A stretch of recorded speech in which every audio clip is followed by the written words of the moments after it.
Hello students, once again welcome. Today we will discuss about the Cruxal algorithm. ये algorithm भी क्या होती है? This will give you the minimum spanning tree. और graph और tree में डिफरेंस हम पढ़ चुके हैं. ग्राफ क्या होता है?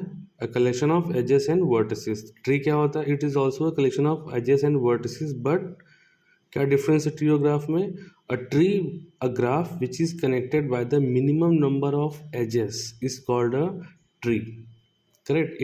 If any graph have n number of vertices and n minus 1 edges and it is connected, then that graph will be called a tree. So यहाँ क्या करना है? हमें मिनिमम स्पैनिंग ट्री निकालनी है. यहाँ भी हमें इस पूरे ग्राफ को कम से कम पे ट्रेवल करना है. So again we can start from anywhere. सिर्फ डाइजेस्टर एक ऐसे एल्गोरिथम है जहाँ पे हमें स्टार्टिंग नोड की ज़रूरत पड़ती है, क्योंकि वहाँ पे हम मिनिमम कॉस्ट निकालते हैं, but from that node to rest of the node. Correct. So let's say we will start with A. अब यहाँ पे क्या होगा? ए से हमने स्टार्ट किया, ए से हमें स्टार्ट करना. तो इस एल्गोरिथम में क्या करना होता है? आप पहले भी स्टेप 1 क्या कर सकते हो? सारी एजेस को इंक्रीजिंग ऑर्डर में लिख सकते हो. ठीक है, टू बी आपको बिल्कुल एक्यूरेट रिजल्ट आने के लिए वन टाइम में. अदरवाइज स्टेप 1 में क्या हो जाएगा? आपने स्टेप 1 में क्या करना है? इसी ग्राफ के सारे नोड्स को आपने ड्रॉ कर लेना है. हमें क्या करना है? इसमें से मिनिमम को चूज कर लेना है, जो कि तो ये सारे नोड्स हमारे पास हैं A B C D E F. ये सारे नोड्स हमारे पास अवेलेबल हैं.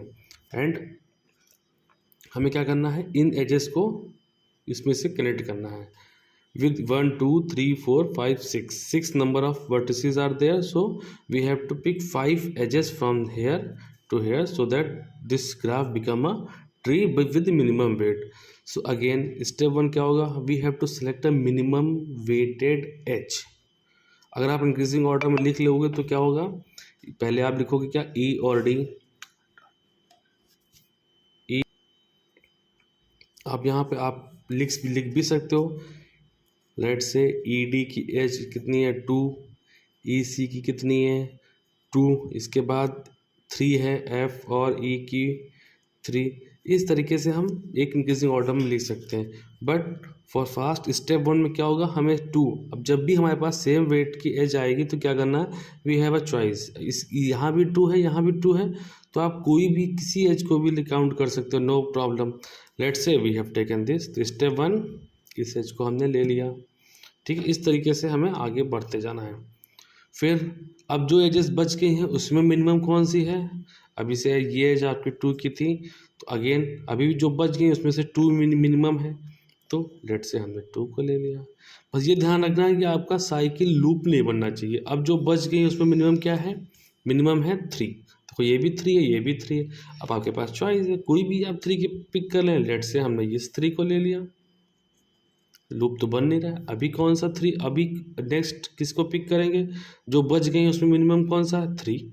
तो हमने इसको ले लिया 3. करेक्ट. अभी कोई भी हमारा लूप नहीं बन रहा. अभी जो बच गए उसमें से क्या है? 4. अब देखो, अगर आपने ये सेलेक्ट किया तो ये वाला लूप बन जाएगा, तो इसको हम नहीं ले सकते हैं. अगर आपने इस 4 को सेलेक्ट किया तो ये लूप बन जाएगा, नहीं ले सकते हैं. तो 4 को नहीं ले सकते. क्या बच? इस 4 के बाद नेक्स्ट 5 को अगर मैंने ये ले लिया तो ये लूप बन जाएगा. 5 नॉट पॉसिबल. 6 तो है ही नहीं इसमें. 7, हाँ 7 को हम ले सकते हैं. 7 को हमने इसको ऐड कर दिया. देखो नंबर ऑफ 5 एजेस हमने हमारी कंप्लीट हो गई.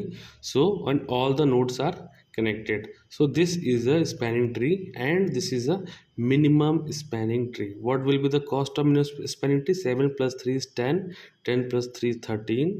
2 15 to 17. Minimum cost is of this particular tree is 17.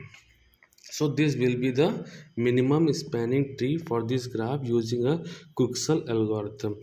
तो जो मिनिमम स्पैनिंग ट्री के लिए हमारे पास 2 एल्गोस हैं, क्रुक्सल है और प्रिम्स है. जो कि हम लास्ट क्लास में पढ़ चुके हैं। प्रिम्स और क्रुक्सल में क्या डिफरेंस है?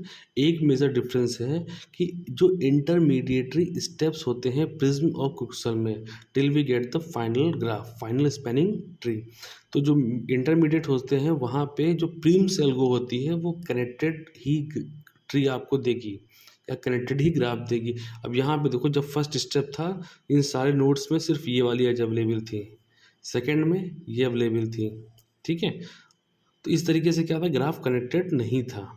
वहाँ पे क्या है, ग्राफ जब भी आपको मिलेगा प्रिम्स में intermediatory steps are always connected, but in Kruskal it may or may not possible, ठीक है। So this is the step again Kruskal. So for the finding out the minimum spanning tree, we have a two algorithm that is called prims and cruxels, and from a single source we have to travel the shortest path to the rest of the node. For that we have a digest algorithms. So all three videos are there, you can go and watch in the playlist, link is already given. Thank you.